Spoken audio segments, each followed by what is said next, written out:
الحمدللہ رب العالمین والصلاة والسلام علی اشرف الانبیاء والمرسلین اما بعد فاستعیذ باللہ من الشیطان الرجیم بسم اللہ الرحمن الرحیم السلام علیکم ورحمۃ اللہ وبرکاتہ۔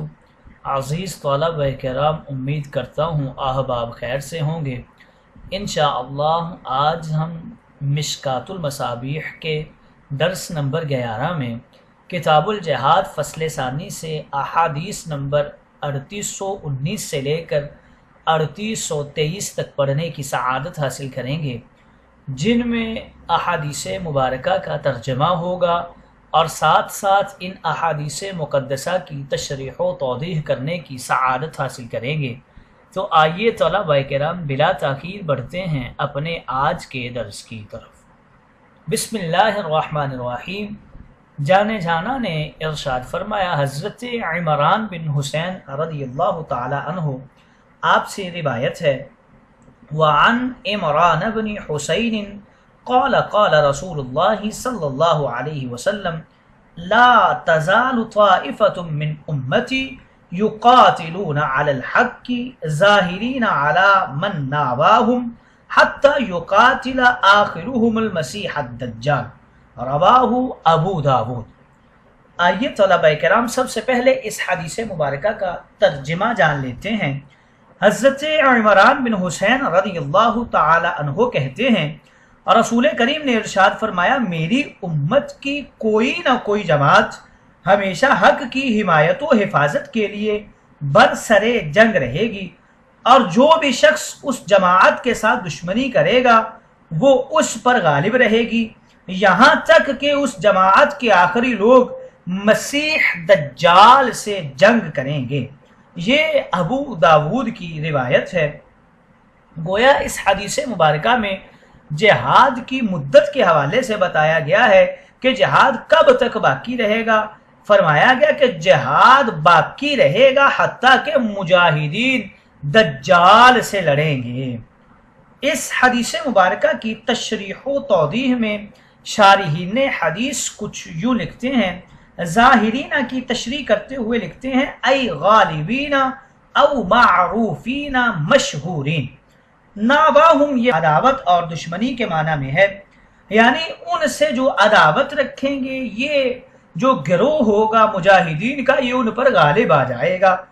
اس جملہ کا مفہوم و مطلوب کچھ اس طرح سے ہو جائے گا کہ اس امت میں ایک طائفہ منصورہ مجاہدین کا ہمیشہ کے لیے قائم رہے گا، اس کو کبھی بھی کوئی بھی ختم نہیں کر سکے گا۔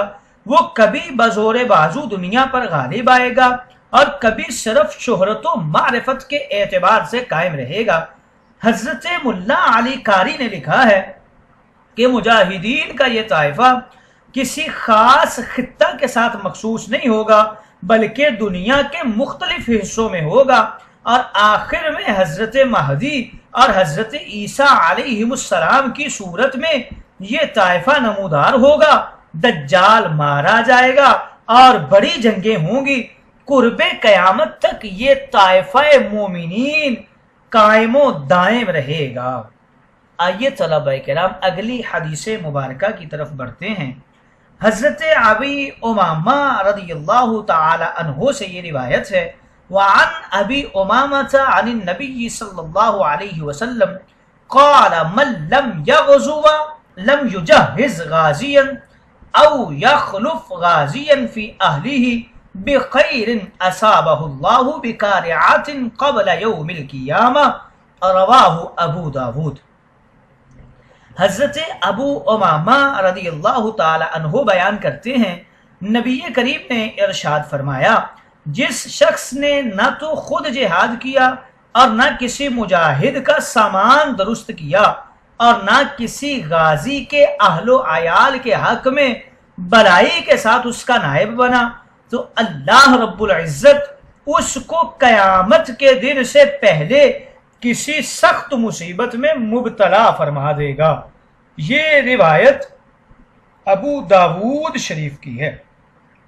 گویا اس حدیث مبارکہ میں جہاد نہ کرنے والوں کے لیے شدید قسم کی وعید بتائی گئی ہے کہ جس بندے نے نہ جہاد بالنفس کیا، نہ جہاد بالسیف کیا، نہ جہاد بالمال کیا، نہ جہاد باللسان کیا، یعنی تمام چیزوں سے دور رہا، جہاد کے نام سے ہی دور بھاگتا رہا، تو اللہ رب العزت قیامت کے دن سے پہلے پہلے اسے کسی سخت مصیبت میں مبتلا فرمائیں گے۔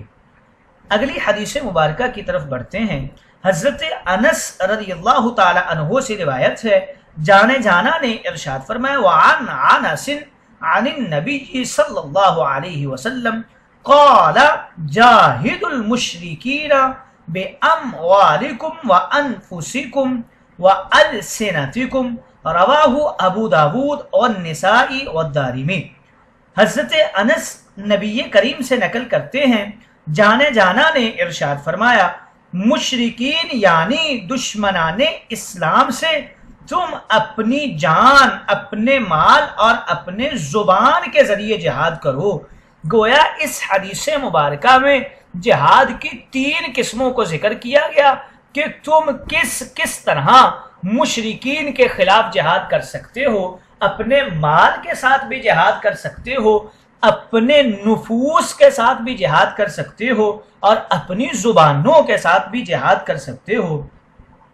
اس حدیث مقدسہ کی تشریح و توضیح میں شارحین کرام کچھ یوں لکھتے ہیں کہ بِأَمْوَالِكُمْ یعنی مال کے ذریعے سے جہاد کے ذکر کو مقدم کیا گیا ہے، کیونکہ مال کے ساتھ جہاد عام ہے جو تمام انواع بشر کو شامل ہے، اس لیے کہ مال کے ساتھ جہاد بوڑھے لوگ، بچے، مرد، عورتیں اور تندرست و بیمار سبھی کر سکتے ہیں۔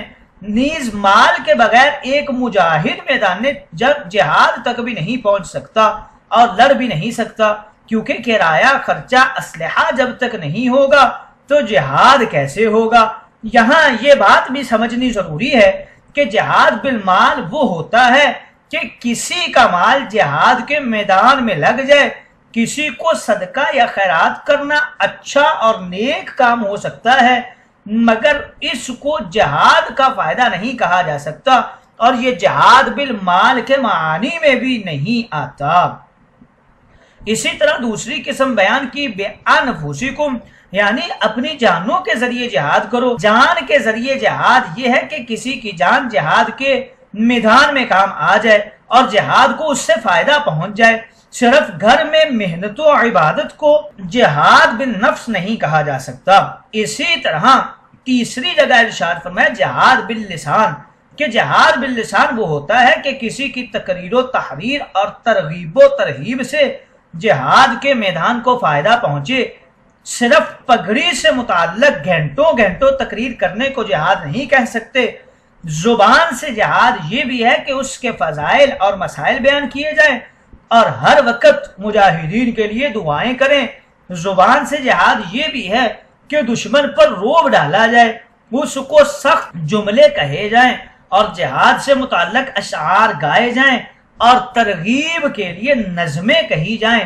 حضرت حسان اور دیگر شعراء صحابہ کرام نے اسی طرح کیا، اور یہ سب سے بڑی ذمہ داری وارثان منبر و محراب کی ہے کہ وہ جہاد باللسان پر توجہ دیں۔ آئیے طلبہ کرام اگلی حدیث مبارکہ کی طرف بڑھتے ہیں۔ حضرت ابو ہریرہ رضی اللہ تعالی عنہ سے روایت ہے، عرض کرتے ہیں جانے جانا نے ارشاد فرمایا، قال رسول اللہ صلی اللہ علیہ وسلم افشوا الاسلام واطعموا الطعام واضربوا الہام تورثوا الجنان، رواہ الترمذی وقال هذا حدیث غریب۔ حضرت ابو ہریرہ رضی اللہ تعالی عنہ بیان کرتے ہیں، جانے جانا نے ارشاد فرمایا، سلام کو عام کرو، یعنی ہر آشنا اور نا آشنا کو سلام کرو، اور غریب و محتاج لوگوں کو کھانا کھلاؤ، اور کفار کے فتنہ و فساد کا سر کچل دو، جنت کے وارث بنا دیے جاؤ گے۔ اس روایت کو ترمذی نے نقل کیا ہے اور کہا ہے کہ یہ حدیث غریب ہے۔ گویا اس حدیث مقدسہ میں کفار کی کھوپڑیاں اڑاؤ اور جنت کماؤ کی طرف درس دیا گیا ہے۔ آئیے طلبہ اکرام اگلی حدیث مقدسہ کی طرف بڑھتے ہیں۔ حضرت فضالہ بن عبید سے روایت ہے، وعن فضالة بن عبید عن رسول اللہ صلی اللہ علیہ وسلم قال كل میت یختم على عمله الا الذي مات مرابطا في سبیل اللہ فإنه ينمى له عمله إلى يوم القيامة ويأمن فتنة القبر، رواہ الترمذی وابو داود ورواہ الدارمی عن عقبہ بن عامر۔ حضرت فضالہ بن عبید رضی اللہ تعالی عنہ بیان کرتے ہیں، رسول کریم نے ارشاد فرمایا ہر میت اپنے عمل پر اختتام پذیر ہوتی ہے، یعنی ہر شخص کا عمل اس کی زندگی تک رہتا ہے، مرنے کے بعد اس کا عمل بھی این طور باقی نہیں رہتا، اس کو نیا ثواب ملتا رہے۔ لیکن جو شخص اللہ کی راہ یعنی جہاد میں پاسبانی کرتا ہوا مر جائے تو اس کے لیے اس کا عمل قیامت کے دن تک بڑھا دیا جاتا ہے اور وہ قبر کے فتنہ و عذاب سے مامون و محفوظ رہتا ہے۔ یہ روایت ترمذی، ابو داود اور دارمی میں بھی ہے، اور اسی روایت کو راوی کے اختلاف کے ساتھ حضرت عقبہ بن عامر کو راوی لیتے ہوئے دارمی نے اسے نقل کیا ہے۔ گویا اس حدیث مبارکہ میں حضور علیہ السلام نے جہاد میں پاسبانی کرنے والوں کی فضیلت کو واضح کر دیا کہ جو جہاد میں یعنی اللہ رب العزت کے دین کی سربلندی کے لیے اپنی جان کا نذرانہ پیش کر دے تو مرنے کے بعد بھی اس کا یہ عمل قیامت کے دن تک بڑھا دیا جاتا ہے اور اسے اس کا ثواب ملتا رہتا ہے، اور وہ قبر کے تمام عذابوں سے اور تمام فتنوں سے مامون و محفوظ رہتا ہے۔